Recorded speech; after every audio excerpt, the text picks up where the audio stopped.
আল্লাহ আমার রব, এই রবি আমার সব। দামে দামে তন মনে তারি অনুভব। তোমার দুনিয়াতে আমি যেদিকে তাকাই, অথই নিয়ামতে ডুবে আছি সবাই। পাক পাখালির গানে শুনি তসবি কলরব, তসবি কলরব। আল্লাহ আমার রব। আসসালামু আলাইকুম। প্রিয় দর্শক, আপনারা যারা দেশে আছেন প্রবাসে, সবাইকে জানাই মাহে রমজানের শুভেচ্ছা। শুরু হলো পবিত্র রমজান উপলক্ষে এনটিভি আয়োজিত এবং ফটিকা নিবেদিত লাইভ অনুষ্ঠান আপনার জিজ্ঞাসা। এই অনুষ্ঠানে আপনারা জীবন ঘনিষ্ঠ ইসলাম বিষয়ক বিভিন্ন প্রশ্ন করতে পারেন প্রাসঙ্গিক আলোচনার বিষয়েও।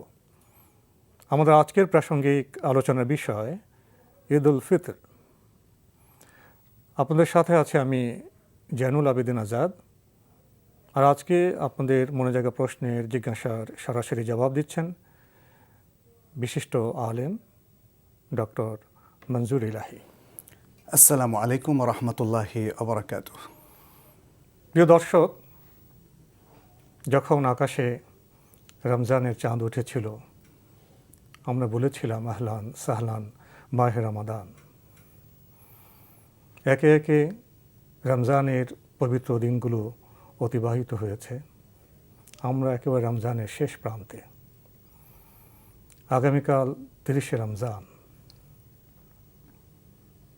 রমজানের শেষে যখন শাওলে চাঁদ উঠবে, সেদিন আমাদের অনুষ্ঠান হয় না। তাই আজকে আমাদের এবছরের রমজানের শেষ অনুষ্ঠান।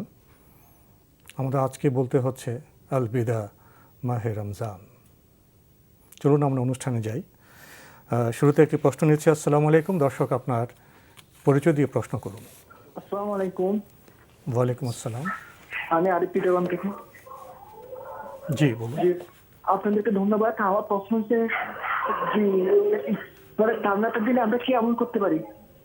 আপনি একটু টেলিভিশনের ভলিউমটা কমিয়ে প্রশ্নটা আরেকবার রিপিট করুন তো। মানে ঈদের দিন রাতে আমরা কি আমল করতে পারি? আচ্ছা, জি জি জি।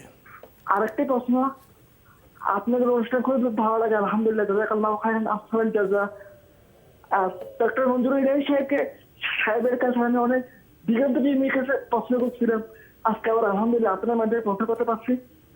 আরেকটা প্রশ্ন, আমি নফল নামাজের মধ্যে আল্লাহুম্মা ফিরলি জামবি কুল্লাহু ওয়া দিক্কাহু ওয়া আওয়ালাহু ওয়া আখিরাহু ওয়া নিয়াতাহু ওয়া সিরা, আমি এই দোয়াটা পড়ি। এটা কি ফরজ নামাজের পরে পাওয়া যাবে? আর ঈদের ফিতর আমরা কি আমল করতে পারি? জি, আলহামদুলিল্লাহ, ধন্যবাদ আপনাকে। আপনি খুব সুন্দর প্রশ্ন করেছেন। মানে প্রথম প্রশ্ন হলো ঈদের রাতে, মানে যেটা চাঁদ রাতে আর কি আমল করতে পারেন? জি, আলহামদুলিল্লাহ, ওয়াসসালাতু ওয়াসসালামু আলা রাসূলিল্লাহ ওয়া আলা আলিহি ওয়া আসহাবিহি ওয়া মাওয়ালা। ঈদের রাতে আমরা কি আমল করতে পারি? খুব গুরুত্বপূর্ণ একটা প্রশ্ন। আমরা প্রথমত যখন ঈদের চাঁদটা দেখব, যদি দেখার সৌভাগ্য হয়, তাহলে চাঁদের যে দোয়াটা আছে সেটা আমরা পড়তে পারি, আল্লাহুম্মা আহিল্লাহু বিল ইয়ুমনি ওয়াল ঈমান। আর এর পাশাপাশি তাকবীর দেওয়ার একটা সুন্নাহ রাসূল সাল্লাল্লাহু আলাইহি সাল্লাম থেকে এটা এসেছে, সহিহ হাদিসের মধ্যে এসেছে।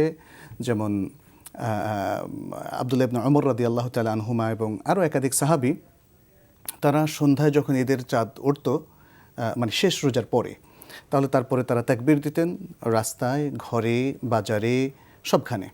এবং তাদের দেখা দেখি অন্যান্য মানুষও তাকবীর দিত। এটা চারিদিকে একটি সুন্দর আলোকিত গুঞ্জরণের সৃষ্টি হতো, কোনো সন্দেহ নেই।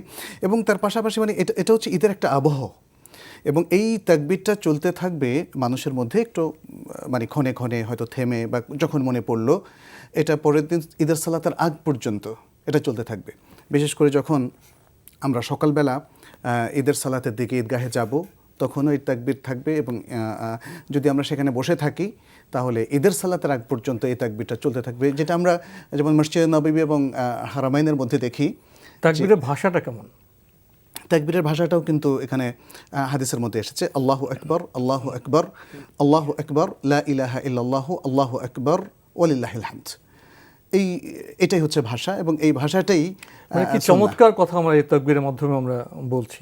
জি জি, এখানে আল্লাহর মহত্ব, আল্লাহর এবং একত্ব। আল্লাহর একত্ব সবকিছু এখানে প্রতিভাত করা হচ্ছে। এবং এই ব্যাপারে কিন্তু সূরা আল বাকারার 185 নম্বর আয়াতে কিন্তু ইন্ডিকেশন আছে, ওলে তুকাব্বিরুল্লাহ আলা মা হাদাকুম ওয়া লাআল্লাকুম তাশকুরুন। আর রাতে কি ইবাদত হতে পারে? রাতে আসলে আর অন্য কোনো ইবাদত নেই, মানে এই তাকবীরটাই হচ্ছে মাসনুন ইবাদা। রাতে যদি কেউ স্বাভাবিক ইবাদত, স্বাভাবিক নফল নামাজ যেগুলো পড়েন, ফরজগুলো পড়েন এবং রাত্রে যদি তাহাজ্জুদ পড়েন, কোনো অসুবিধা নেই। কিন্তু ঈদের রাতে স্পেশাল আর কোনো ইবাদত নেই। আর পরের দিন যেহেতু আমাদের একটা বড় একটা উপলক্ষ ঈদ, এবং ঈদ উল ফিতর, তার সালাত, তার প্রস্তুতি আছে, অতএব এ রাত্রে কেউ বিশ্রাম করতে পারেন, বিশেষ করে যারা ইতিকাফ থেকে ফিরেছেন অথবা যারা নানা কারণে কর্মক্লান্ত, সিয়ামের কারণ 30টা সিয়ামের পরে এখন কালকে আর রোজা আমরা রাখবো না ঈদের দিন, এই যে একটা বিষয়, সুতরাং ঈদের প্রস্তুতি। ঈদের প্রস্তুতি। উনি আরেকটি প্রশ্ন করেছেন, উনি নফল নামাজে একটি দোয়া পড়েন, এটা কি অন্য নামাজও পড়তে পারবেন? নফল সালাতে, অর্থাৎ তিনি সেজদায় দোয়াটা করে থাকেন, কারণ দোয়ার জায়গাটা আসলে সালাতের মধ্যে দুটো, একটা হলো সেজদায় আর আরেকটা হলো সালাম ফেরানোর আগে। এখানে যেই দোয়াগুলো তিনি যেটা বলেছেন সেটাও রাসূল সাল্লাল্লাহু আলাইহি সাল্লাম থেকে একটা মাসনুন দোয়া, আর এছাড়া অন্য দোয়াও তিনি পড়তে পারেন। আর সালাম ফেরানোর আগেও মাথুরার পরে অন্য দোয়াও তিনি পড়তে পারেন। আর এটা নফল সালাতেও পড়তে পারেন, ফরজেও পড়তে পারেন, কোনো অসুবিধা নেই। প্রিয় দর্শক, আমরা আরেকটি টেলিফোন নিচ্ছি। আসসালামু আলাইকুম, পরিচয় দিয়ে প্রশ্ন করুন। হুজুর, আমার নাম শওকত হোসেন বাদল, আমি ঢাকা টিকাটুলি থেকে বলছিলাম। জি ভাইয়া বলুন। আমার প্রশ্ন ছিল দুটি। প্রথম প্রশ্ন হচ্ছে, আমার আল আরাফা ব্যাংকে আমি মাসিক সঞ্চয় কিছু টাকা করে 500-1000 টাকা করে আমার কয়েকটা অ্যাকাউন্ট আছে। এখন এটা বছরান্তে 10 বছর পরে আমাকে ওই টাকার উপরে একটা বেনিফিট দেওয়া হবে। সে 500 টাকা রাখলে হয়তো 5 লাখ 6 লাখ এরকম দেওয়া হবে। এখন আমি এই ক্ষেত্রে জাকাতটা কিভাবে দিব, বা আমাকে কি জাকাত দিতে হবে? আমার দ্বিতীয় প্রশ্ন, জি, আপনাকে কিছু বলবেন? না, আপনি দ্বিতীয় প্রশ্নটি করুন। আমার দ্বিতীয় প্রশ্ন হচ্ছে, আমার 2 মেয়ে যৌক্তিক বা অনেকটা অনিচ্ছায় বলেন বা যাই বলেন, আমার ওই মেয়েদের সঠিক জন্মের পরে আকিকা আমি দিতে পারিনি আর কি। জি, এখন আমার ছোট মেয়ের বয়স হচ্ছে আপনার 12 আর বড় মেয়ের বয়স হচ্ছে 18। এখন আমি এটা খুবই, আমার স্ত্রী সহ খুবই আমি দুশ্চিন্তা, এবং আপনাদের অনুষ্ঠানটা দেখার পরে বিশেষত, এখন আমি কি ওদের আকিকা দিতে পারবো? ধন্যবাদ আপনাকে। আপনার প্রথম প্রশ্ন সম্পর্কে আমাদের একটু কিছু জানার আছে। আপনি একটি ব্যাংকের কথা বলেছেন, সেখানে আপনি সঞ্চয়ী হিসেবে 10 বছর মেয়াদে আপনি কিছু টাকা রাখছেন, তাই না? আপনি কি আমাকে শুনতে পাচ্ছেন? লাইনটি বোধহয় কেটে গেছে। আমরা যতটা পেয়েছি, উনি একটি ব্যাংকে, মানে একটি ব্যাংকে যে নাম করলেন সেটা তো বোধহয় ইসলামী ব্যাংকই, 10 বছর মেয়াদে মাসিক ভিত্তিতে একটা টাকা রাখছেন উনি, সঞ্চয় করছেন 10 বছর মেয়াদে। এখন জাকাত কি উনি এখন দেবেন না 10 বছর পরে দেবেন? জি, এখানে যে টাকাটা উনি আসলে রাখছেন ওটা কিন্তু তার ঐচ্ছিক, অর্থাৎ তিনি বাধ্য নন, এবং এই টাকাটা সঞ্চয় হচ্ছে, এটা একটা মেয়াদি সঞ্চয়। 10 বছর পরে এটা ফুল যেটা হবে, প্লাস তার সাথে প্রতি বছর হয়তো প্রফিট যোগ হবে, তারপরে তিনি পাবেন। কিন্তু তিনি যদি তার আগে ভাগান, তার মেইন টাকাটা পাবেন, আর লাভ হয়তো তার কমে যাবে। তার মানে হচ্ছে এই টাকাটা ভাঙানো অথবা কন্টিনিউ করা, এটা তার কিন্তু ঐচ্ছিক বিষয়। এই কারণে এটাকে রেস্ট্রিক্টেড ফান্ড কিংবা টাকা বলা যাবে না। রেস্ট্রিক্টেড ফান্ডের জন্য অন্য আরেকটা ব্যবস্থা আছে, সেটা হচ্ছে যখন তিনি পাবেন তখন জাকাত দেবেন। কিন্তু এই টাকাটা মাসিক সঞ্চয় যেটা তিনি করছেন, বছরের শেষে জাকাতিয়ার যখন শেষ হবে তখন তিনি এই পরিমাণ টাকাটা তার জাকাতযোগ্য অন্যান্য অ্যামাউন্টের সাথে যোগ করবেন এবং তারপর 2.5% জাকাত দেবেন। এবং তিনি যদি ব্যাংকে জানতে চান, ব্যাংক অবশ্যই তাকে একটা ব্যালেন্স শিট দেবে অথবা তাকে একটা স্টেটমেন্ট দেবে, যেটা থেকে তিনি বুঝতে পারলেন যে এই 1 বছরে কত টাকা তার সঞ্চিত হলো, প্লাস লাভ কত হলো। 10 বছর মেয়াদি হলো, যেমন আগামী বছর 1 বছর সময় যাবে, তখন ব্যাংক স্টেটমেন্ট পাবেন, জি, যে তখন তার মূল যেটা কত জমা হলো এবং এর লাভ কি হলো। জি, তো সেটা যোগ করে সেখান থেকে যদি ওনার নেশার পরিমাণ অর্থ হয়, প্রতি বছর সেখান থেকে উনি জাকাত দেবেন। এই অ্যামাউন্টটা যদি নেশাব পরিমাণ নাও হয়, কিন্তু তার যদি আরও অন্য ইনকাম থাকে সেটার সাথে নেশাব হলে তখন জাকাত দেবেন।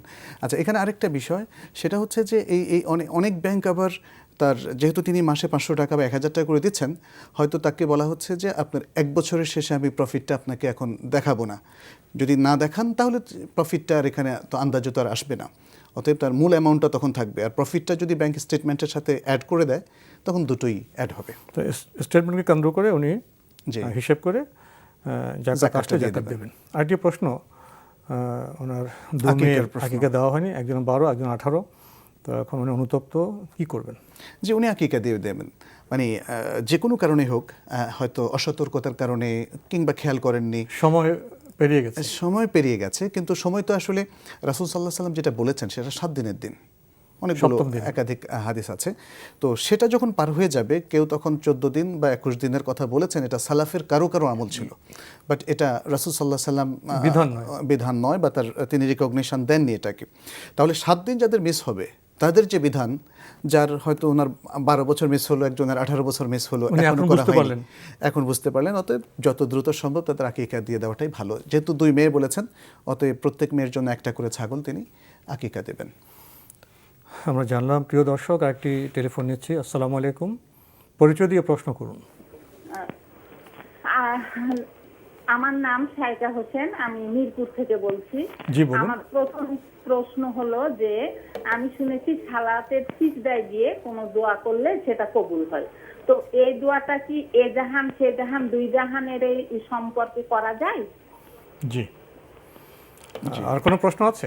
হ্যাঁ, আর একটা প্রশ্ন আছে আমার, ওই কি বলে নামাজ, বেতেরের নামাজ সম্পর্কে। সেটা হলো বেতেরের নামাজের 3টা সূরা, আলহামদুলিল্লাহর সাথে 3টা সূরা পরপর পড়ে যাওয়ার পরে শেষ বৈঠকে যে তারপরে বসে বৈঠক করে তখন কি দোয়া কুনুত পড়ে সালাম ফিরাতে, সিজদা দিয়ে সালাম ফিরাতে হয় কিনা, এটা আমার জানার বিষয়।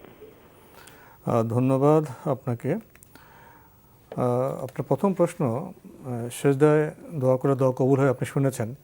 আপনার প্রশ্ন হলো এই জাহান ওই জাহান, অর্থাৎ দোজাহানের জন্য দোয়া করা যাবে কিনা? জি, দিন দুনিয়ার যে কোনো কল্যাণের জন্য তিনি দোয়া চাইতে পারেন। দোয়ার জায়গাটা যখন মানে কোনো পারমিশন দেওয়া হয় যে এই সময় দোয়া করা যাবে, তখন সেটা উন্মুক্ত থাকে, ওপেন থাকে। ফলে তিনি আখিরাতের কল্যাণের জন্য দোয়া চাইতে পারেন, দুনিয়ার কল্যাণের জন্য দোয়া চাইতে পারেন। দোয়ার কিছু আদব আছে আসলে। দুনিয়ার কল্যাণের ক্ষেত্রে জাস্ট খেয়াল রাখতে হবে যেন পাপমূলক কল্যাণ না হয়, কারণ অনেকে পাপকেই হয়তো দোয়ার সামগ্রী বানান, অথবা কারো উপর তিনি জুলুম করে জিততে চান, এই ধরনের দোয়া হতে পারে অন্যায় এবং অকল্যাণে দোয়া করা যাবে না, না, এটা করা যাবে না। এছাড়া শালীন সুন্দর যেগুলো আমরা সহজেই বুঝতে পারি যে না এগুলো দোয়াগুলো সঠিক আছে, আমাদের জীবনে যেগুলো প্রয়োজন, পরকালে মুক্তি যেগুলো প্রয়োজন, জি জি জি জি সেগুলো করা যাবে। উনি আরেকটি প্রশ্ন করেছেন বিতরের নামাজ প্রসঙ্গে। প্রশ্নটি একটু কেমন মনে হলো। উনি বললেন 3টি সূরার পরে যখন বৈঠকে দোয়া কুনুত করবেন, সালাম ফিরাবেন। বৈঠকে দোয়া কুনুত বলতে উনি কি বোঝালেন, আপনার কি স্পষ্ট হয়েছে? আমার কাছে যেটা মনে হয়েছে, হয়তো সংক্ষেপ করতে গিয়ে তিনি একটু বেশি সংক্ষেপ করে ফেলেছেন। এটা হচ্ছে যে যেমন রাসূল সাল্লাল্লাহু আলাইহি সাল্লাম থেকে যেটা মানে অনেক সময়ের আমল দেখা যায়, 3 রাকাত যখন একসাথে পড়া হবে তখন প্রথম রাকাতে সূরা ফাতিহার পরে সূরা আলা, সাব্বিহ ইসমা রাব্বিকাল আলা, এটা দ্বিতীয় রাকাতে সূরা কাফিরুন সূরা ফাতিহার পরে, এবং তৃতীয় রাকাতে সূরা ইখলাস। সম্ভবত তিনি এটি বুঝিয়েছেন যে এই 3টা সূরা যখন পড়ে রুকু করে রুকু থেকে তিনি উঠবেন, তখন কুনুত পড়বেন, কুনুত করে তারপরে সিজদায় যাবেন। ওটা তো বৈঠকে তো কুনুত পড়বেন না। উনি ওই যে শেষ বৈঠকের কথা বলেছেন, অর্থাৎ তিনি প্রথম রাকাতের পরে বসবেন না, দ্বিতীয় রাকাতের পরে বসবেন না, তৃতীয় রাকাতে একসাথে বসতে চাচ্ছেন, তো সেটা তো শুদ্ধ আছে, মানে কন্টিনিউ যেটা করবেন উনি, যে কন্টিনিউ করবেন। দোয়া কুনুতটা উনি কোন জায়গায় পড়বেন? দোয়া কুনুতটা অবশ্যই তিনি 2 জায়গার যে কোনো এক জায়গায় পড়তে পারেন। একটা হচ্ছে রুকুর আগে, এটা সাহাবীদের অনেকেরই আমল ছিল, আর আরেকটা হচ্ছে রুকুর পরে। রুকু করে তিনি কুনুতটা পড়বেন, তারপরে সরাসরি সিজদা যাবেন, দুটো জায়েজ আছে। আমরা আরেকটি টেলিফোন নিচ্ছি। আসসালামু আলাইকুম, দর্শক আপনার পরিচয় দিয়ে প্রশ্ন করুন। আসসালামু আলাইকুম ওয়া রাহমাতুল্লাহ। ওয়ালাইকুম আসসালাম ওয়া রাহমাতুল্লাহ। জি বলুন। অনেকদিন পরে মঞ্জুর ভাইকে আপনাদের অনুষ্ঠানে দেখে খুব ভালো লাগছে। কেমন আছেন মঞ্জুর ভাই? জাযাকুমুল্লাহ খাইর, জাযাকুমুল্লাহ খাইর। জি, আমি বদরুদ্দোজা বদর সিলেট শহর থেকে। জি বলুন। আমি প্রথমেই ধন্যবাদ জানাচ্ছি এনটিভির চেয়ারম্যান মুসাদ্দেক আলী ফালু ভাইকে একটি অত্যন্ত সুন্দর এবং উপযোগী একটা অনুষ্ঠান উপহার দেওয়ার জন্য, এবং আপনাদের সবাইকে ধন্যবাদ জানাচ্ছি। আমার প্রশ্ন হচ্ছে, আমার মূল প্রশ্ন চলে যাচ্ছি, জাকাতুল ফিতর, যেটা আমরা ফিতরা হিসাবে আমরা সাধারণভাবে বলে থাকি, সেটা সাধারণত আমি যখন শুনেছি আপনাদের অনুষ্ঠানের মাধ্যমে ফজরের নামাজের প্রস্তুতি ঈদের নামাজের আগে সেটা পৌঁছে দেয়, এবং সেটা কি আমরা খাবার আকারে পৌঁছে দেব নাকি ক্যাশ দিয়ে দেব, অথবা সেটা কি ঈদের আগের রাতে সেটা দেওয়া যাবে? ধন্যবাদ। ধন্যবাদ আপনাকে। ফিতরা প্রসঙ্গে প্রশ্ন, এটা কি খাদ্যবস্তু দিবেন না ক্যাশ দিবেন, ঈদের আগের রাতে দিবেন, কি দেবেন এবং কখন দেবেন? জি, খুব গুরুত্বপূর্ণ প্রশ্ন। আসলে এই ব্যাপারে বুখারী, মুসলিম, আবু দাউদ, ইবনু মাজাতে অনেকগুলো হাদিস এসছে। আমি একটু সংক্ষেপই করব। যেমন ইবনু উমর রাদিয়াল্লাহু তাআলা আনহু তিনি বলছেন, বুখারী মুসলিমের হাদিস, যে রাসূল সাল্লাল্লাহু আলাইহি সাল্লাম যাকাতুল ফিতর ফরজ করেছেন প্রত্যেক দাস এবং স্বাধীন ব্যক্তির উপরে, পুরুষ মহিলার উপরে, ছোট বড় মুসলমানদের সবার উপরে 1 সর পরিমাণ শাঈর বা যেটাকে আমরা বার্লি বলি, অথবা 1 সর পরিমাণ খেজুর। এটা একটা হাদিস। আরেকটা হাদিস যেটা আবু সাঈদ খুদরি রাদিয়াল্লাহু তাআলা আনহু থেকে বর্ণিত, সেখানে তিনি বলছেন যে আমরা রাসূলুল্লাহ সাল্লাল্লাহু আলাইহি সাল্লামের যুগে ঈদের দিন সালাতের আগে সাদাকাতুল ফিতর দিতাম খাদ্য থেকে। আর তখন আমাদের খাদ্য ছিল 4টা জিনিসের যে কোনো একটা, সেটা খেজুর, কিশমিশ, পনির এবং বার্লি। তো এখানে দেখা যাচ্ছে, এছাড়া ইবনে আব্বাস রাদিয়াল্লাহু তাআলা হাদিস যেটা আবু দাউদ এবং সুনান ইবনে মাজার মধ্যে এসেছে, সেখানেও কিন্তু ঠিক একই কথাই বলা হচ্ছে, রাসূল সাল্লাল্লাহু আলাইহি সাল্লাম যাকাতুল ফিতরকে ফরজ করেছেন, এবং সবগুলো হাদিসের মধ্যে খাদ্যের কথাই আমরা এখানে দেখতে পাচ্ছি। তো এর আলোকে একদল উলামা বলেন যে খাদ্যই দিতে হবে, এছাড়া হবে না। আর এখানে সাহাবাদের কারো কারো থেকে একটা মত আছে, যেমন আসমা বিনতে আবি বকর রাদিয়াল্লাহু তাআলা আনহা, যেখানে ওই যে নিসফে সার দেওয়ার কথা এসছে, অবশ্যই সেটা সারের হিসাবের ক্ষেত্রে এসেছে। আর দু একটা রেওয়ায়তে এমন এসেছে অর্থ দেওয়ার ব্যাপারে হয়তো ইন্ডিকেশন আছে।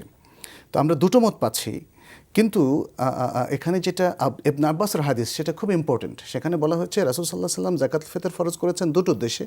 একটা হচ্ছে রোজাদারের রোজাকে অনর্থক কথাবার্তা বা অশ্লীল কাজ কর্ম যেটা হয়ে গেছে সেটা থেকে পবিত্র করার জন্য, ভুল ত্রুটি থেকে পবিত্র করার জন্য। আর আরেকটা হচ্ছে তু'মাতান লিল মাসাকিন, মিসকিনদের খাবার প্রোভাইড করা, তাদের খাবারের ব্যবস্থা করা।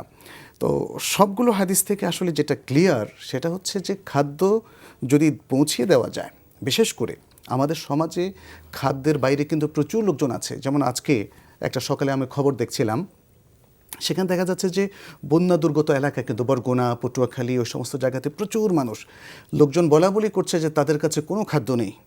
আর শহরের মানুষের কাছে প্রচুর খাদ্য আছে, এখানকার ভিক্ষুকদের কাছেও খাদ্য আছে। যদি আপনি টাকাটা দিয়ে দেন, সহজ হচ্ছে যে আমরা সামনে ভিক্ষুকদেরকে দিয়ে দিলাম। কিন্তু আমার মনে হয় যেখানে একটা সুন্দর ম্যানেজমেন্ট থাকা উচিত। রাসূল সাল্লাল্লাহু আলাইহি সাল্লামের ফার্স্ট প্রায়োরিটি হচ্ছে খাদ্য দেওয়া। অতএব খাদ্যটা সারা বাংলাদেশের সমস্ত জনপদের সকল লোকের কাছে, যদি মিসকিনদের কাছে পৌঁছানোর ব্যবস্থা করা যায়, তারপরেই অর্থ দেওয়ার প্রশ্ন আসে। এখানে আমি আরেকটা জিনিস বলবো, তাহলে আমরা ফার্স্ট প্রায়োরিটি পাচ্ছি খাদ্য, এটাকেই প্রাধান্য দেওয়া উচিত। যদি খাদ্য দেওয়ার লোক না পাওয়া যায়, অথবা দেওয়ার মতো খাদ্য না পাওয়া যায়, তখনই অর্থের দিকে যাওয়াটা বেটার। আমার মতে এই সলিউশনটা সুন্দর। এই জায়গায় এসে কোনো স্কলার বলছেন যে মিসকিনকে, আমাদের লক্ষ্য মিসকিন। জি, তো দেখা যায় এরকম যে কোনো মিসকিনের জন্য খাদ্যদ্রব্যটাই উত্তম, এবং কারোর জন্য অর্থ পেলে সে তার নিডগুলি ফুলফিল করতে হবে খাদ্যশুদ্ধ। তো মিসকিনের অবস্থা দেখে যে কোনো একটা করা যায়, এটাও কেউ কেউ বলছেন। এক্ষেত্রে একটা জিনিস করলে ভালো হয়, যদি কেউ কাউকে খাদ্য দিতেই চান, পয়সা দিতে চান, তাহলে তাকে এজেন্ট করে দিতে পারেন, প্রতিনিধি করতে পারেন, যে যেহেতু তোমার যে খাদ্যের অভাবটা আছে, তুমি এই টাকা দিয়ে সেটা ফুলফিল করে নাও। তাহলে কিন্তু রাসূল সাল্লাল্লাহু আলাইহি সাল্লামের কথাটাও মানে একটা অর্থ থাকে, গুরুত্ব দেওয়া। এখানে আসলে এটা ঠিক যে অর্থ দিয়ে সে খাদ্য কিনতে পারে, কিন্তু রাসূল সাল্লাল্লাহু আলাইহি সাল্লাম খাদ্যকে যেহেতু অ্যাড্রেস করেছেন, ওটাকে ফার্স্ট প্রায়োরিটি দেওয়া উচিত। এবং সার্বিকভাবে যদি কাউকে আমরা অর্থ দেইও, তাকে এটা বলে নেওয়া যে ঈদের সালাতের আগেই তুমি খাদ্যের ব্যবস্থা করো আমার এই টাকা থেকে, তাহলে আমার মনে হয় একটা সমাধান হয়তো হয়ে যায়। হতে পারে। আমরা একটি টেলিফোন নিচ্ছি। আসসালামু আলাইকুম। দর্শক, আপনার পরিচয় দিয়ে প্রশ্ন করুন। আসসালামু আলাইকুম। ওয়ালাইকুম আসসালাম। জি, আমার প্রশ্ন ছিল 3টা আর কি। জি, আমি ঢাকা থেকে মোহাম্মদ আনা বলছিলাম। জি বলুন। যে আমার প্রথম প্রশ্ন হলো নামাজের কাফফারা বিষয় আর কি। জি, নামাজের কোনো কাফফারা আছে কিনা। জি। আর দ্বিতীয় প্রশ্ন হলো আমার বছরের নামাজ সম্পর্কে আর কি। আমার বোনের হাজবেন্ড, ওনারা চাঁদপুর থাকে, চাঁদপুর থেকে ঢাকা আসছে আর কি। এখন ওনার কি কসর করতে হবে কিনা? আর তৃতীয় 3 বছর হলো আমার ওযু শেষে একটা দোয়া আছে, মানে কালেমা পড়া আর কি। অনেকে বলতেছে আকাশের দিকে আঙ্গুল দিয়ে ইশারা করিয়া এই কালেমাটা পড়ার জন্য আর কি। জি, এটা সঠিক কিনা? ধন্যবাদ আপনাকে। প্রথম প্রশ্ন, নামাজের কোনো কাফারা আছে কিনা? সালাতের কাফারা সালাত, অর্থাৎ নামাজের কাফারা নামাজ। যেহেতু বুখারীর একটা হাদিস আছে এরকম যে রাসূল সাল্লাল্লাহু আলাইহি ওয়াসাল্লাম বলেছেন, যদি কেউ সালাত পড়তে ভুলে যায় অথবা সে ঘুমিয়ে থাকে, তাহলে সে স্মরণ হওয়ার সাথে সাথে পড়বে অথবা ঘুম থেকে জাগার সাথে সাথে পড়বে। যালিকা কাফারাতুহা, এটাই হচ্ছে সালাতের কাফারা। কিন্তু কিছু দান খয়রাত সাদাকা করে অথবা অন্য কোনো আমল করে এই সালাতের কাফারা হয় কিনা? না। যেমন যেটা রোজার ক্ষেত্রে জি, হয়। রোজার ক্ষেত্রে হয়। রোজার ক্ষেত্রে যেমন ফিদিয়া আছে, হয়। রোজার ক্ষেত্রে কাদা আছে, রোজার ক্ষেত্রে আবার কাফারাও আছে বিশেষ বিশেষ ক্ষেত্রে। এটা কিন্তু সালাতের ক্ষেত্রে নেই। সালাতের ক্ষেত্রে কাফারা একটাই, সেটি হচ্ছে সে সালাত পড়ে ফেলা, যদি উইদিন দ্য লিমিট অফ শরিয়া হয়। আর যদি এমন হয় যে জীবনের একটা বিশেষ অংশে আমরা সালাত পড়িই নাই, তাহলে উপলব্ধ ছিল না, জানা ছিল না, বা ভ্রান্তি গাফলতি ইত্যাদি ছিল, তাহলে সেক্ষেত্রে তিনি যখনই সচেতন হবেন সাথে সাথে তওবা করবেন। তার এই তওবা পূর্বের এই গুনাহটাকে মাফ করে দেবে। এর জন্য কোনো উমরে কাজা কিংবা এমন কোনো কিছুর আসলে কোনো প্রয়োজন নেই। এরপরে মনে হয় দ্বিতীয় আরেকটি প্রশ্ন উনি করেছেন। আরেকটি প্রশ্ন করেছিলেন যে অজুর সাথে রিলেট করে যে আকাশের দিকে তাকিয়ে কালমা পড়তে হয়, জি, ঠিক আছে? ওই যে কসরের নামাজ এবং ওজুর দুটো প্রশ্ন করেছেন। তাহলে কসরের কথা তিনি বলেছেন তার চাঁদপুর ভগ্নিপতি থেকে ঢাকা আসলে কসর পড়তে জি হবে। পড়বেন। এটা এটা এটা সফরের দূরত্ব। কসর করার বিধানই হচ্ছে শরিয়াতে, যখন কেউ সফরের দূরত্বে যায় তখনই তিনি কসর পড়া শুরু করবেন। এমনকি তিনি তার এলাকা থেকে যখন বের হবেন, অর্থাৎ তার পাড়া থেকে যখন বের হবেন, তখনই তার কসর শুরু হয়ে যাবে। অর্থাৎ সফরের যে সময়, ট্রাভেলিংয়ের যে টাইমটা, প্লাস তিনি যখন অন্য কোনো ভিন শহরে থেকে বের হওয়ার পরেই জি তখন থেকে শুরু হয়ে যাবে কসর পড়বেন। আর অজুর অজুর যে দোয়াটা, সেটা যেমন আশহাদু আল্লা ইলাহা ইল্লাল্লাহ, এই যে এই দোয়াটা পড়া, এর সাথে আল্লাহুম্মা জাআলনি মিনাত তাওয়াবিন ওয়া জাআলনি মিনাল মুতাতাহহিরিন। এখানে আসলে আকাশের দিকে তাকানোর যে প্রয়োজন, এটা সহিহ হাদিস দ্বারা সাব্যস্ত কিনা এই মুহূর্তে আমার মনে পড়ছে না।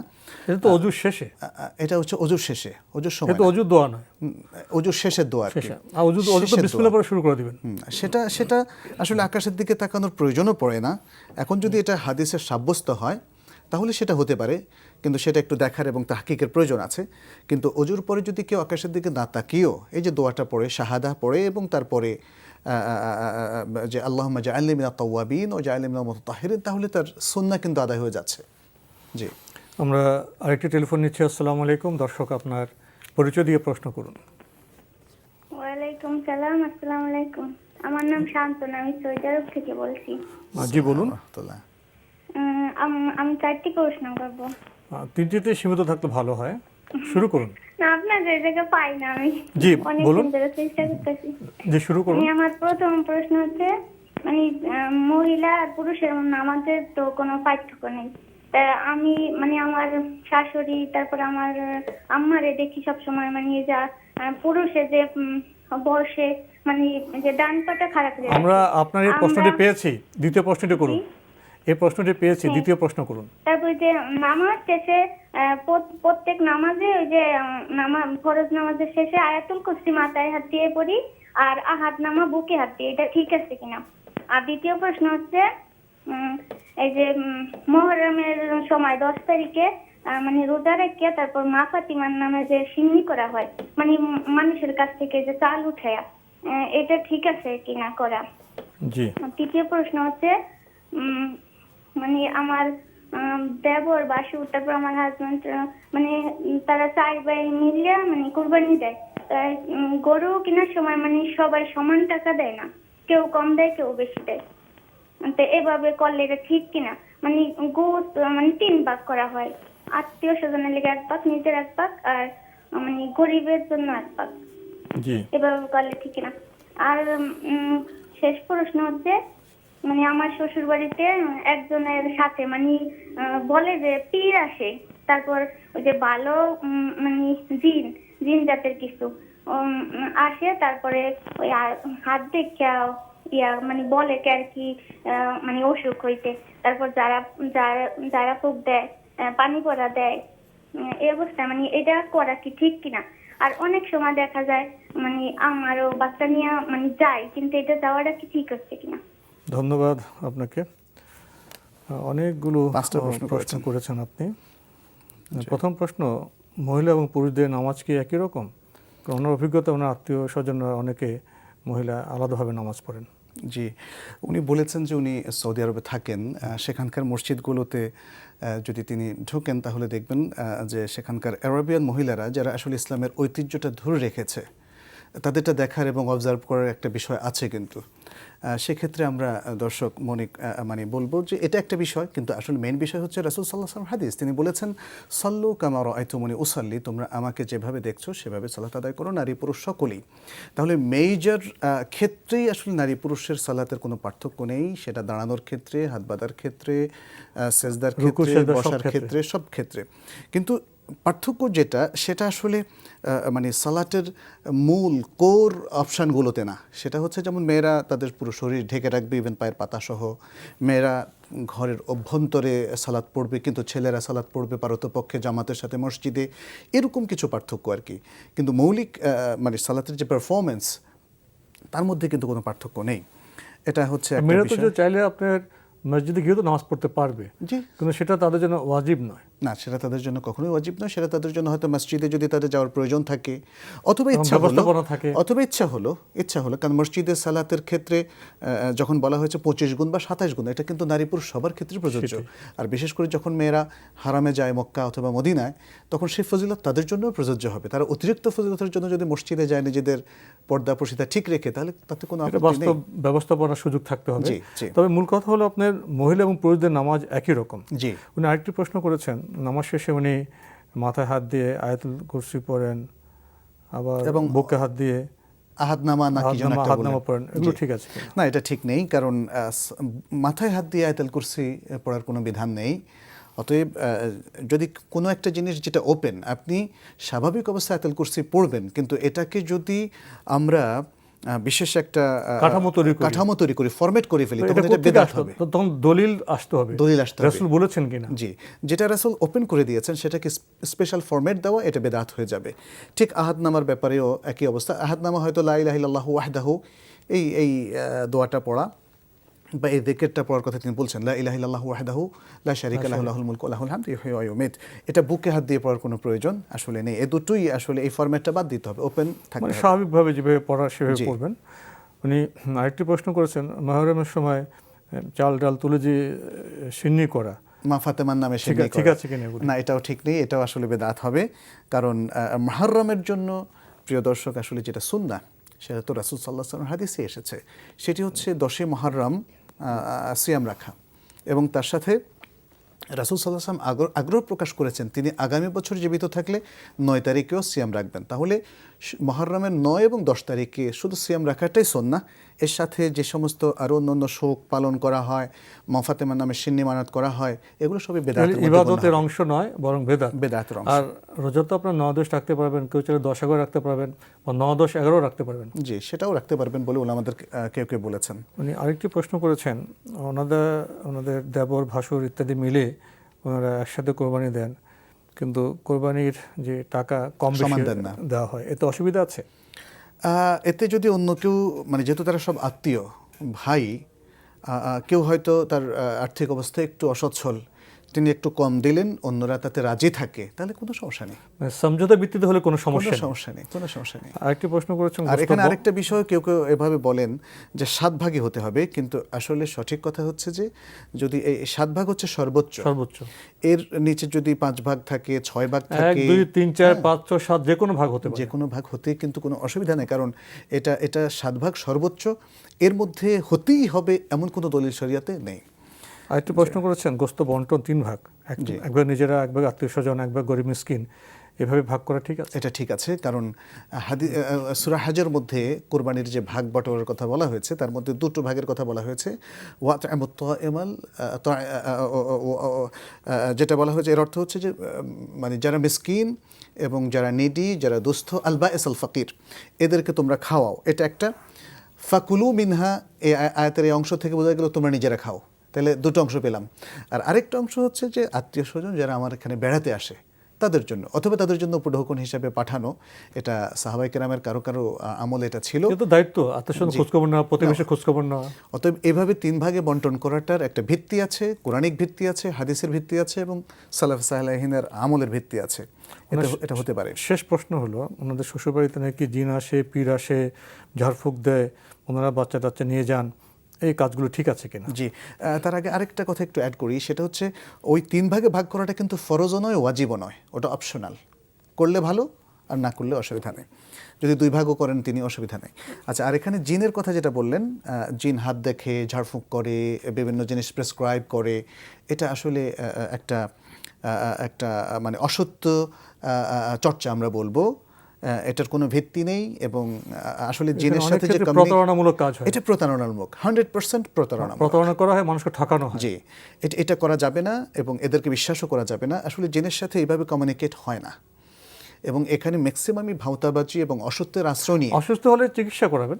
জি জি জি, এবং আল্লাহর কাছে দোয়া করবেন। আর ঝাড়ফুঁকের কথা যেটা বলছি, সেটা জিন কেন ঝাড়ফুঁক করবে? ঝাড়ফুঁক তো আলেম করবেন, যে একজন আলেম করবেন, বিজ্ঞ লোক করবেন। আর যদি অসুস্থ ব্যক্তি নিজেই ঝাড়ফুঁক করতে পারে সেটা কিন্তু সবচেয়ে উত্তম, সেটা সবচেয়ে উত্তম। আর যদি তিনি করতে না পারেন তাহলে বিজ্ঞ ব্যক্তি যিনি শরিয়ার বাইরে যান না তিনি করে দেবেন। তো শরিয়ার ঝাড়ফুঁকের বাইরে কিন্তু আর কোনো ঝাড়ফুঁক, যে জিনের হোক, জ্যোতিষীর হোক কিংবা অন্য কোনো ভণ্ডা প্রতারকের ঝাড়ফুঁকের আশ্রয় নেওয়া যাবে না। এর আগে সিলেট থেকে জনাব বদরুদ্দোজা প্রশ্ন করেছিলেন, একটি বিষয় বোধহয় মিস হয়েছে, ফিতরা দেওয়ার সময়টা। জি, সময়টা কিন্তু যে ইবনে আব্বাস রাদিয়াল্লাহু তাআলার হাদিসে উল্লেখ করা হয়েছে একদম স্পষ্টভাবে, সেটা হচ্ছে যে আবু দাউদ এবং সুনান ইবনে মাজার মধ্যে এসেছে। তিনি বলেছেন ফামান আদ্দাহা, এটা মানে ইবনে আব্বাসের বক্তব্য, যে ফামান আদ্দাহা ক্বাবলা সালাতুল ঈদ ফাইয়া যাকাতুম মাকবুলাহ ওমান আদ্দাহা বা'দাহা ফাইয়া সাদাকাতুম মিনাস সাদাকাত। যে ব্যক্তি সালাতুল ঈদের আগে এই সাদাকাতুল ফিতর বা ফিতরা যেটাকে আমরা বলি সেটা আদায় করে তাহলে সেটা যাকাতুল ফিতর হিসেবে আদায় হবে। আর যে ব্যক্তি ঈদের পরে করে সেটা একটা কমন সাদাকা হয়ে যাবে, সেটা আর সাদাকাতুল ফিতর হবে না। আর নাফি', যিনি ইবনে ওমর রাদিয়াল্লাহু তাআলার ছাত্র ছিলেন এবং তার আজারকৃত দাসও ছিলেন, একজন বড় মুহাদ্দিস ছিলেন, তিনি বর্ণনা করছেন যে ইবনে ওমর রাদিয়াল্লাহু তাআলা আনহু তিনি যাকাতুল ফিতর দিতেন ওই সমস্ত লোকদেরকে যারা সেটা গ্রহণ করত। এর শেষে তিনি বলছেন সাহাবায়ে কেরাম যাকাতুল ফিতর ঈদের একদিন আগে অথবা 2 দিন আগেও প্রদান করত। এটা বুখারীর হাদিস। তাহলে আপনার নামাজের আগে পর্যন্ত সময় শেষ সময়, হ্যাঁ। আর শুরু করতে পারবেন ঈদের 2 দিন আগ থেকে। একদিন আগে দেওয়া যাবে, 2 দিন আগে দেওয়া যাবে। যেমন আজকের দিনটা এবং আগামীকাল আমাদের 29 এবং 30-এ রোজা, এই 2 দিন থেকে স্টার্ট করা যাবে। এর আগে দিলে হবে না। আমরা একটি টেলিফোন নিচ্ছি। আসসালামু আলাইকুম। দর্শক, আপনার পরিচয় দিয়ে প্রশ্ন করুন। আসসালামু আলাইকুম। ওয়ালাইকুম আসসালাম। আমার 2টা প্রশ্ন ছিল। জি। প্রথম প্রশ্ন হচ্ছে যে মৃত মানুষের কাফারাটা কিভাবে দিব? কিসের কাফারা দিবেন? রোজার? না, নামাজের কাফারা। আমার বড় বোন মারা গেছেন, হ্যাঁ, ওনার অসুস্থ ছিলেন বেশ কিছুদিন, তো তখন তার নামাজগুলো মানে জি বুঝতে পেরেছি। এটার কাফারাটা কিভাবে দিব? হ্যাঁ। দ্বিতীয় প্রশ্ন?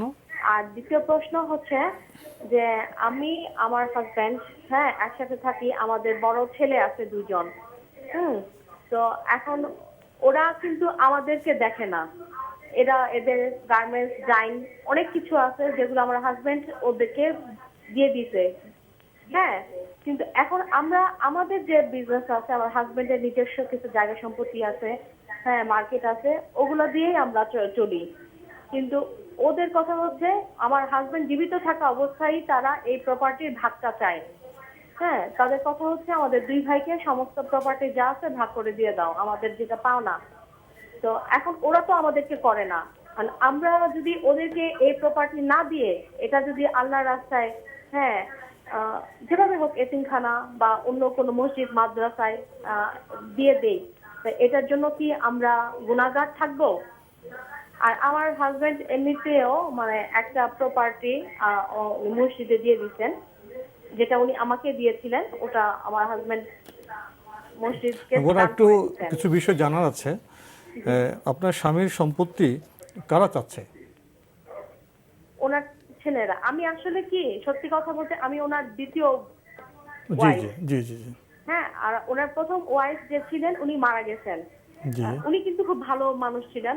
হ্যাঁ, কিন্তু ওনার ছেলেরা যেটা করতেছে, ওরাও ভালো ছিল, ওরাও খারাপ ছিল না যে তা না, ওরা একটা সময় ভালো ছিল, বিয়ের পরে ওরা চেঞ্জ হয়ে গেছে। যা এখন সমস্যা হলো আপনি দ্বিতীয় স্ত্রী মানে ওদের সৎ মা, এখন দুই ছেলে পিতার মৃত্যুর আগেই সম্পত্তির ভাগ চাচ্ছে, এই তো? জি ধন্যবাদ আপনাকে। আর প্রথমে যে প্রশ্ন করেছেন, আপনার বোনজি নামাজ পড়তে পারেননি কি অসুস্থতার জন্য নাকি জি, অসুস্থ ছিলেন? করতে পারেননি। ধন্যবাদ আপনাকে। প্রথম প্রশ্ন উনি জানতে চেয়েছেন, বোন অসুস্থ, মারা গেছেন, কিছুদিন নামাজ পড়তে পারেননি, এর কাফারা কিভাবে দেবেন? জি, অসুস্থতাকে আমরা দুভাগে ভাগ করতে পারি। একটা হচ্ছে এমন অসুস্থ যে কারণে তার সেন্সই চলে গেছে, যেমন হয়তো স্ট্রোক করলেন, ব্রেন স্ট্রোক করার কারণে আমরা জানি যে তাদের চেতনা থাকে না, কাউকে চিনতে পারে না, সব কিছু ভুলে যান, সজ্ঞা থাকে না। হ্যাঁ, এই সময় তার কোনো কিছুই ফরজ নেই, তার ইবাদতই আর ফরজ থাকবে না, তিনি গায়র মুকাল্লাফ, অর্থাৎ আল্লাহর পক্ষ থেকে তার উপর আর কোনো ইবাদতের অব্লিগেশন থাকবে, বিধান থেকে মুক্ত, বিধান থেকে মুক্ত। ফলে তাকে কোনো কিছুই করতে হবে না এবং নিশ্চিন্তে তারা থাকতে পারেন। আর অসুস্থতা যদি এমন হয় যে তার সেন্সটা ঠিক আছে, অনেকে হয়তো প্যারালাইজড কিন্তু তার সেন্সটা ঠিক আছে, এই অবস্থায় তাকে কিন্তু সালাত পড়তে হতো। সেটা যদি তিনি অজু করতে নাও পারেন, তাকে তায়াম্মুম করে দেওয়া যেত। তায়াম্মুম তো খুব সহজ, বসে না পারলে শুয়ে পড়তেন, ইশারায় পড়তেন। তো এখন দেখতে হবে যে তিনি যদি এরকম অসুস্থ থাকেন, তাহলে এটা কিন্তু অন্যদের সাপোর্ট দেওয়া দরকার ছিল। এই ভুলটা কিন্তু সবার মিলে হয়েছে, শেষ সময়ে চলে এসেছেন। আচ্ছা, তাহলে সেক্ষেত্রেও বলবো যে কোনো কাফারা নেই, তার জন্য আল্লাহর কাছে ক্ষমা চাইতে হবে ইত্যাদি। আর দ্বিতীয় যে প্রশ্নটা, এটা আমরাও বুঝেছি, সেটা হচ্ছে যে আসলে ছেলেমেয়েরা জোর করে বাবা থেকে বা মায়ের থেকে কোনো সম্পত্তি দখল করতে পারে না এবং তাদেরকে চাপও দিতে পারে না যে তোমার সম্পত্তি জীবদ্দশা আমাকে ভাগ করে দাও। বাবা এখন ছেলেমেয়ের প্রয়োজন মেটাতে পারেন, জি, এবং বাবার মৃত্যুর পরে তো উত্তরাধিকারের ব্যাপারটা হবে, উত্তরাধিকার মৃত্যুর পরে। ওনার জন্য যে ছেলেদের বঞ্চিত করার জন্য আবার অন্য কোনো কষ্ট যেন না নেন, সেটাও একটা। তাছাড়া ছেলেরা বোঝা যাচ্ছে অ্যাডাল্ট, ছেলেরা বয়স্ক ছেলেদের প্রতি জীবদ্দশায় বাবাদের আর কোনো দায়িত্ব থাকে না, তিনি হেল্প করলে এটা ইহসান। নাবালিগ ছেলেদের প্রতি বাবার একটা অব্লিগেশন থাকে, তিনি যদি সে অব্লিগেশন পালন না করেন তখন তিনি পাপী হবেন। আর তারা বলছেন আরেকটা প্রশ্ন, যে যদি এখন এই ছেলেদেরকে, যেহেতু তারা এখন একটু শত্রুতা করছে, বাবার কথা মানছে না বা তার দ্বিতীয় মাকে মানছে না, এই জন্য তারা যদি সব দিয়ে দেন আল্লাহর রাস্তায়, তাহলে কি তারা গুনাহগার হবেন কিনা? আসলে সব দিয়ে দেওয়াটা শরীয়তসম্মত নয়, কারণ ওই যে সাদ ইবনে আবি ওয়াক্কাসের যে হাদিসটা, রাসূল আমাদের সময় একেবারে শেষ, তাহলে সেক্ষেত্রে আমরা বলবো যে তিনি বিশাল একটা অংশ দেন আর ছেলেদের জন্য একটা অংশ রাখেন, ওয়ারিসদের জন্য একটা অংশ রাখেন, এটা হচ্ছে শরীয়তের বিধান। আগামীকাল ইনশাল্লাহ হয়তো শাওয়ালে চাঁদ উঠবে, জি ইনশাল্লাহ, ঈদের আমার বার্তা পেয়ে যাব। তো আজকে আপনাকে আগাম জানাচ্ছি ঈদ মোবারক। ঈদ মোবারক আপনাকেও এবং আমাদের দর্শকবৃন্দকে ঈদ মোবারক। প্রিয় দর্শক, শাওয়ালের চাঁদ আকাশে উঠবে, হাসবে, আমরা হাসব। আমাদের হাসাটা তখনই অর্থবহ হবে যদি আমরা রমজানের যে বার্তা, তাকওয়ার যে সাধনা, সেটা যদি আমাদের জীবনের বিচিত্র সম্পর্ক সূত্রে প্রতিভাত হয়, উজ্জ্বল হয়, তাহলে রমজান পালন সার্থক হবে, ঈদ সার্থক হবে।